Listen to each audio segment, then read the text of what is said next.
Hello everybody, welcome to another speedrun game against Yanis Aguilos, rated 1419, who's trying the Englund Gambit.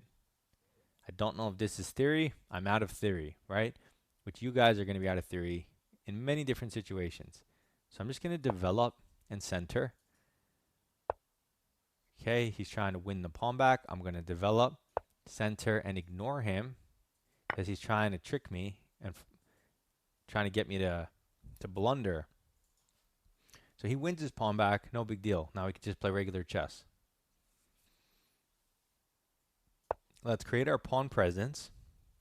Ignore him since he's not threatening anything. He takes, forcing takes, and now I just really like our development compared to his. So he moves his queen going for trades, but like I said, I like our development. So what's the best way to avoid this trade?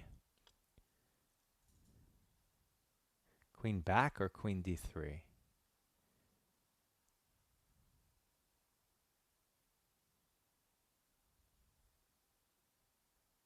Or queen g3? I'm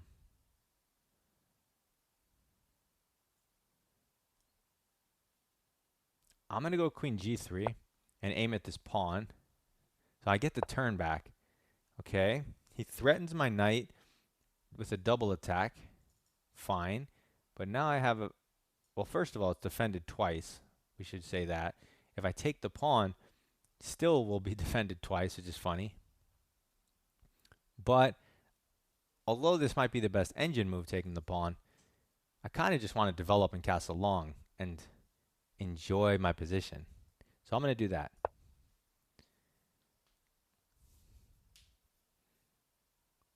So I'm going to go here.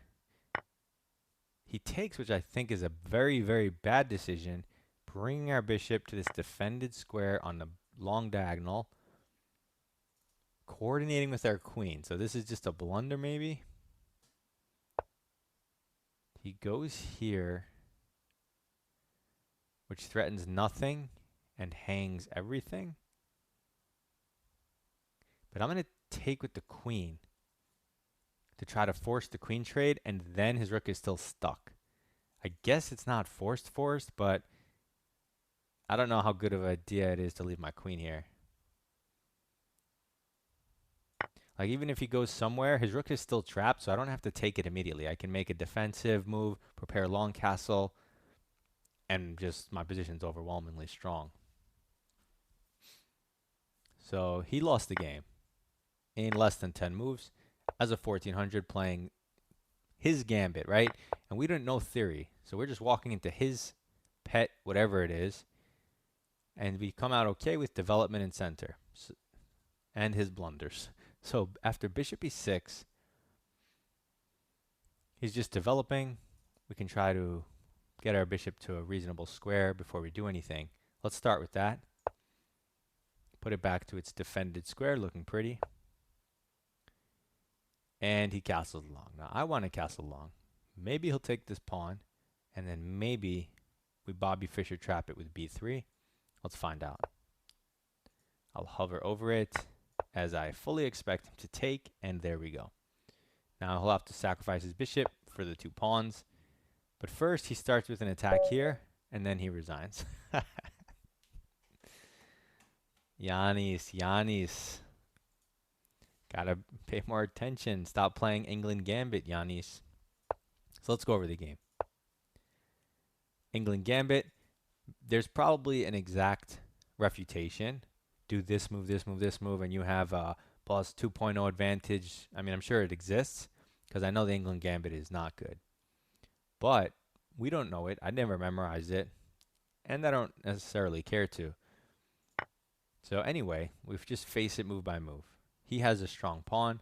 The e-pawn is always super strong in chess. So we trade equally strong pawns and free stuff. Development and center. Development and center, right? Not the best engine moves, but who cares? You don't need the best engine moves.